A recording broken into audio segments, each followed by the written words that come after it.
بسم اللہ الرحمن الرحیم۔ بسم اللہ کے نام سے شروع جو بڑا مہربان نہایت رحم فرمانے والا ہے۔ مولانا رومی رحمۃ اللہ تعالی علیہ فرماتے ہیں، خاموشی سمندر ہے اور گفتگو نہر کی طرح ہے، تجھے سمندر تلاش کر رہا ہے، تو نہر کی تلاش مت کر۔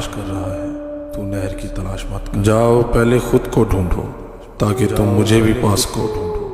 انسان کو پہلے خود کے بارے میں سوچنا چاہیے کہ وہ کیسے اور کیوں پیدا ہو گیا، اس کی وجہ کیا ہے، پھر ہی وہ اللہ کو ڈھونڈ سکتا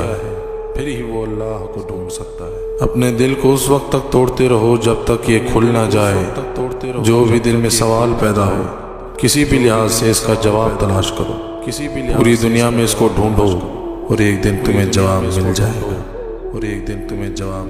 عقل کو خواہش پر فضیلت حاصل ہے، کیونکہ عقل زمانے کو تمہارے ہاتھوں میں دے دیتی ہے، جبکہ خواہشیں تمہیں زمانے کا غلام بنا دیتی ہیں۔ انسان اپنے اندر چھپی ہوئی نفسانی خواہش کی وجہ سے برے لوگوں سے مغلوب ہو جاتا ہے۔ برا انسان ہی برے سے دبتا ہے، نیک انسان کبھی بھی باطل کے سامنے نہیں جھکتا۔ تیری داڑھی تیرے بعد پیدا ہوئی اور سفید ہو گئی، اور تو ویسے کا ویسا ابھی تک کالا ہے۔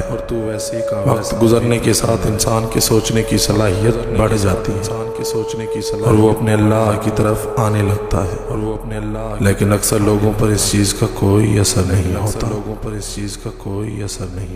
روح کے بغیر جسم کس قدر ذلیل چیز ہے کہ اس کو مٹی میں دفن کر دیا جاتا ہے۔ جسم کی وسعت 2 گز سے زیادہ نہیں، لیکن روح کی پہنچ آسمان تک ہوتی ہے۔ اللہ سے محبت کرنے میں ملامت کی پرواہ نہ کرو۔ ہر چیز ہر کسی کے لیے انمول نہیں ہوتی۔ اگر کسی کے لیے کوئی چیز سونے سے زیادہ قیمتی ہے تو کسی اور کے لیے وہ مٹی جتنی بھی قدر نہیں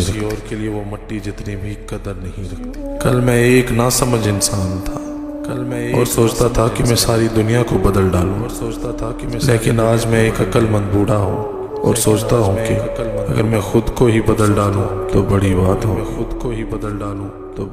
ہوگی۔ زخم وہ جگہ ہے جہاں سے روشنی آپ کے اندر داخل ہوتی ہے۔ غم انسان کو اللہ تک پہنچنے میں مدد کرتے ہیں۔ جب انسان تکلیف میں ہوتا ہے تو اپنے اللہ کو یاد کرتا ہے۔ جب انسان کی آنکھوں سے آنسو بہتے ہیں تو اس پر اللہ کی رحمت برستی ہے۔ صرف پیسہ ہی رزق نہیں ہوتا، اچھی صحت، چہرہ، عقل، اولاد اور علم بھی رزق ہے، جبکہ بہترین دوست بھی رزق میں شامل ہے۔ جب میں اللہ کے ساتھ ہوتا ہوں تو ہر چیز عبادت کرتی دکھائی دیتی ہے۔ اگر تمہارے پاس یار نہیں تو طلب کیوں نہیں کرتے، اور اگر مل گیا ہے تو خوشی و شادمانی کیوں نہیں کرتے۔